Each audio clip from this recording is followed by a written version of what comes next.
Hi, my name is Antonio and I'm here for the first Startup Digest interview in Cork. I have with me today John Dennehy, the CEO of Zartis. Welcome, John. Thank you. We're going to start a group of set of interviews with people around Cork to talk about the startup environment here. So I can start by asking you a little bit of your background and what was your inspiration when you started Zartis? I started Zartis about 5 years ago, and we started on a completely different track. So I was involved in a mobile games company called Upstart Games, and we had sold the company to a Chinese media group, and I finished working with them in 2008. So I didn't have inspiration to set up Zartis as it is today. I was inspired to set up a new company based in Cork, and I started looking at opportunities for what we could do and drilling down into where I thought the opportunities over the next 5 or 6 years might exist. I started looking in, obviously cloud computing, mobile social were the big themes back then that were starting to emerge. So I started looking for opportunities specifically in that area. And I looked at the whole HR recruitment space, and I thought there was a lot of change there being brought about by social media. And I thought there would be a lot of opportunities in there because a lot of the software providers were selling expensive, outdated systems that weren't fit for purpose. So that's where I started looking for opportunities. Our first product was a product called HR Locker, and we built that as a SaaS product for small to medium-sized companies to track employees online, to track timesheets, employee details, the statutory kind of obligations a company has to keep. So it was a great product. We sold to about 100 companies, but we couldn't find a growth lever that we could really zoom our sales on. So we ended up selling HR Locker to another company, selling the product to another company, and then we reinvented into the recruitment space. So we built, our first product was an applicant tracking system called Zartis.com. And that led us to where we are today, which is basically a marketplace for tech talent. So Zartis.com brings together tech talent and employers online. So it wasn't so much that we had a single piece of inspiration for the product or for the service. It really just evolved as a natural progression from a number of different things that we were doing. And so in what projects are you working at the moment? So our main product is Zartis.com, and that's the marketplace for tech talent and employers. The way it works is that we receive approximately 300 profiles every week from candidates. We shortlist down to what we think are the best ones. We screen them here in Cork, and then we showcase their profiles online at Zartis.com to the tech companies that we work with. So the companies we work with can log in every week, and they see a short list of vetted, pre-screened tech professionals who are looking for a new job. We only show them for 30 days, so the companies can, they see their details online, they can reach out to them on our site, and they can contact them to request an interview and ultimately hire them. So that's our main product. We also run a project in Cork called Make IT in Cork, or Make It in Cork. We work with some of the biggest multinationals here and some of the best growing tech companies. We basically promote the region. We promote Cork to attract tech talent into the region. That started about 3 years ago when a group of the big tech companies got together and they wanted to promote Cork as a region. So they got funding, they put it into this one project, and we reached out to Europe to promote that. We also extended it to Make It in Ireland. So we got funding from Google, Twitter, Facebook, a lot of the big tech companies. And we still run that project today, 3 years later. So our main project is Zartis.com, and that's where the bulk of our attention goes into. But we do also run Make It in Cork and Make It in Ireland. There's something very interesting from what you're saying is, you are able to get all that information from the candidates, and you are able to put all that data together in your software. I'm sure you have some very interesting leads about what is the current talent shortage in Cork? What are the balance between the offer and how is the market working at the moment? What is Cork looking, and what are the companies looking in terms of talent out there? So we spent a lot of time analysing that, and we did it from both a quantitative and qualitative point of view. So we can use data points that we have online to identify exactly how many open jobs there are. So we just finished a piece of research to figure out how many roles there were for Java developers currently open today. And the result was that there's about 800 jobs in Ireland open today for Java developers. Unsurprisingly, the number one location for those is in Dublin. But surprisingly, the number two location was actually Galway, and then Cork was number 3. So, you know, we can find quantitative data points like that to answer your question. We also interviewed a lot of companies, and we asked them about that. In the tech sector in Ireland, you have two different skill demands. One is in the large multinationals. They set up here and they sell into Europe, and they support their product rollout and their service rollout into Europe from Ireland. The result of that is a huge demand for multilingual skills, and that's in sales, customer support, technical support. The hardest languages to find are for the Northern European regions, so it's German, Dutch, and any Scandinavian language. There's a huge demand in the multinationals for talented professionals with those language skills. On the other side, there's demand in the multinationals for experienced software developers, and there's demand in the indigenous companies for experienced software developers. So in terms of software developers, it's in the broadest sense. It's like people with UX, UI skills, product managers, automated test engineers, front-end developers, back-end developers with Java, .NET, PHP, C#, whatever it is. So when you think about the skills gap in the tech sector, it's really two things. One is multilingual and the other is tech. And most of the multinationals are trying to hire multilingual and tech, and most of the indigenous are only trying to hire tech.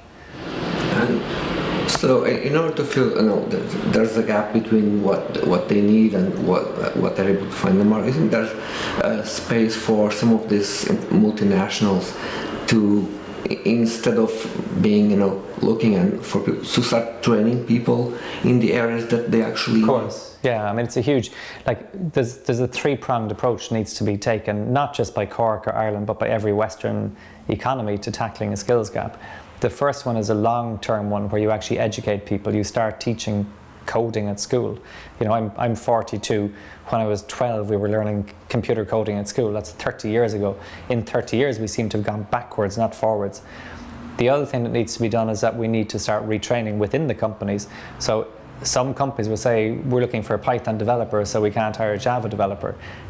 People with object-oriented programming can move sideways from one language to another, and companies need to be more aware of that and also have an obligation to take people on and to train them up, because there just aren't enough people in the Western world to fill all the roles in the tech sector. And the third thing that we need to do at a regional level is that we need to import talent into the region. So that's the short-term fix. There's an over demand for technical skills in most Western countries. So in a country like Ireland, if we can attract talent in from Southern Europe or from Eastern Europe, and we can get those skilled workers here, they don't displace anybody, so there's no less jobs, there's only more jobs. If we brought in 10,000 software developers from Southern and Eastern Europe into Ireland, word would come out very quickly that there's an abundance of talent here, and companies would set up to take advantage of that and to hire those people, and that would result in spin-off jobs in the services sector for local employees to drive the taxis and cut the hair and serve the meals in the restaurants. So I think it's a three-pronged approach to dealing with not the skills gap, but the opportunity to create a skills abundance. You were mentioning that in terms of developers, you mentioned Java developers. I was looking to some interesting statistics from the American job market, and I realized that one of the highest paid jobs in terms of development is in Java. Is the same here? Yeah, I mean, the Java developers are pretty highly paid in most cities and in most places in the world. Some really good Java developers are moving into data analytics and are skilling up on Pig or Hive or increasing their Hadoop skills. It's a good paying job. There's a lot of demand for it, but I don't think there's a huge difference between the pay scale for a Java developer with 6 years experience and the pay scale for a .NET developer with 6 years experience. I think they're quite similar. Moving a little bit more our conversation more to Zartis, how many people have working with you? So we went through a difficult couple of years, setting up a HR recruitment software service in the middle of the worst recession Ireland has ever had. Was a questionable move. The last couple of years were definitely quite difficult, but since we changed our model earlier this year, we've seen a huge uptake. We're getting more clients, we're getting a higher quality of candidate. The business is working out much better now. So we had cut our costs and gone down to 4 people in April of this year, and now in October we actually have 9 people. So we've increased from 4 to 9 over the last couple of months. And are they all from, you were mentioning that sometimes you need to attract talent, are they all from Cork, or they're also from all over Europe? No, we certainly would welcome the best people irrespective of where they come from. We've recently opened an office in Berlin. Actually, we've confirmed our first hire in Germany today, and she'll start with us on Monday in Berlin. We're also opening an office in Madrid in January. So for the Madrid office, we actually hired 2 people to work with us in Cork, one of whom is Spanish, and they'll move to Madrid in January to open the office over there. They'll attract people from Spain and Portugal to go on our platform, and many of those people will end up getting hired in Dublin, London or Berlin. So there's a big movement from Southern Europe and Eastern Europe into Northern Europe and Western Europe.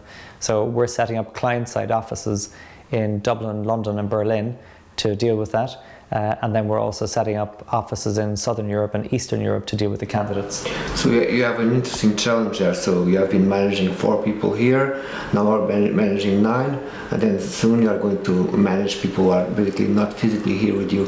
What challenges do you think that will bring to yourself as a leader of Zartis? It's definitely easier managing people when everybody's in the same room. There's no question, it's easier. But if the question is, would you hire people who weren't the best people because they weren't in the same physical location? I'd say no, we'll hire the best people. So it doesn't matter if they're in Cork or Dublin or London or Berlin or Botswana. If we can get the best people, we'll work with the best people, and we'll deal with the difficulties of distance.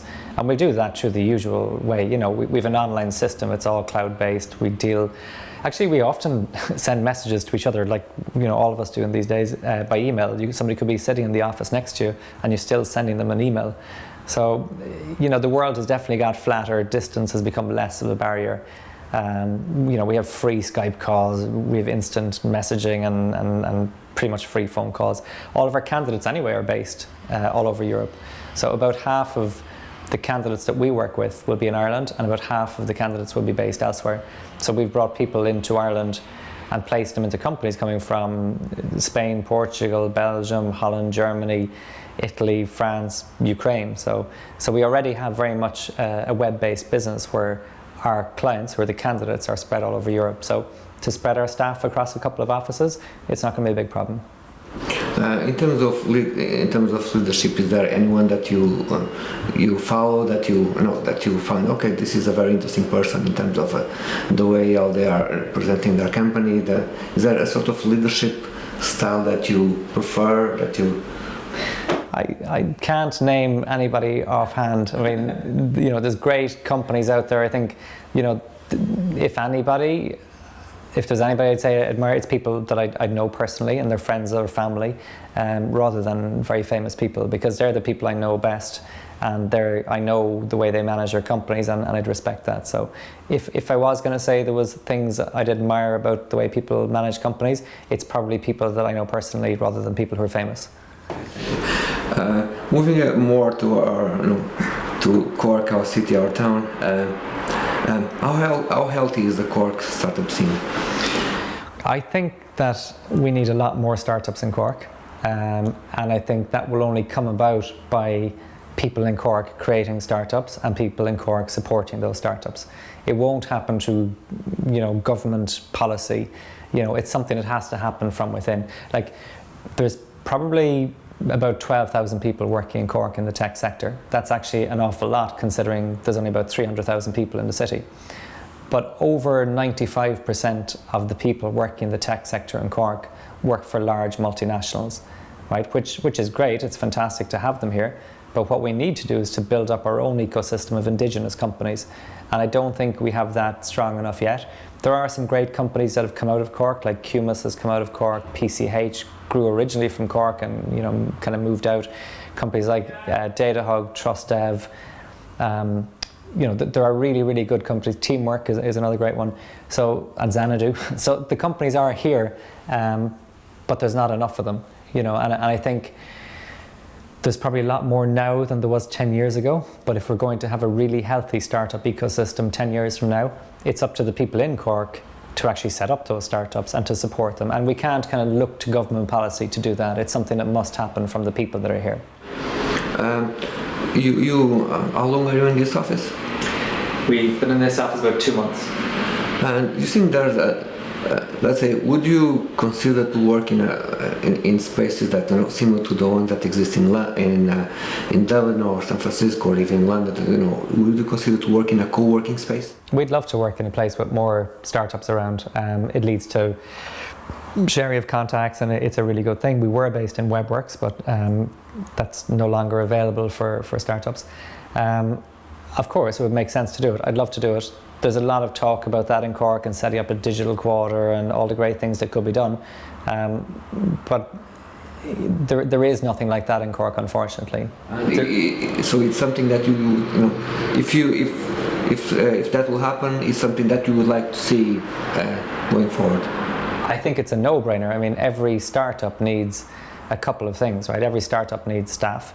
Every startup needs a product or a service to sell. Every product needs finance. Every startup needs finance, and every startup needs a roof over its head. It's such an obvious thing to have one location in Cork that could be subsidised, where you'd have a lot of startups gathering. All they need is a big open space with Wi-Fi and power. It's not a big requirement. Do you think that we should be able to collaborate better in Cork in order to achieve those objectives, or to say, Yeah, I think so. I think what happens in Cork is that people have given up. I think a lot of startups have just given up on collaborating with other startups, and that's a pity. If that doesn't change, we'll have a couple of small pockets of very isolated successes. If we were really going to get together and say we're going to try and lift the city in terms of generating economic development through indigenous startups, of course we have to cooperate. And the first step involved in that is to create a shared space where those startups go to. So for our final question, let's say that imagine that you are the new chief startup officer in Cork. What would be the first thing that you would change? Well, the first thing I would change is I'd put a startup incubator, a startup hub, or it doesn't even need a fancy name. I'd have a startup space with a roof, electricity, Wi-Fi, chairs and desks. That's all that's needed. There is thousands of square feet under management of NAMA are controlled or owned by the government. We have loads of fantastic space in Cork. I would take one of those spaces and I would actually not even spend money refurbing it. I just make it a startup space, give really low cost, flexible office accommodation to startups. That's the one thing I do. Okay, John, thank you so much for receiving us here in your office, and it was a pleasure. My pleasure, thank you. Okay. This was our first interview for Startup Budget. We look forward for our next adventure on this space. Thank you.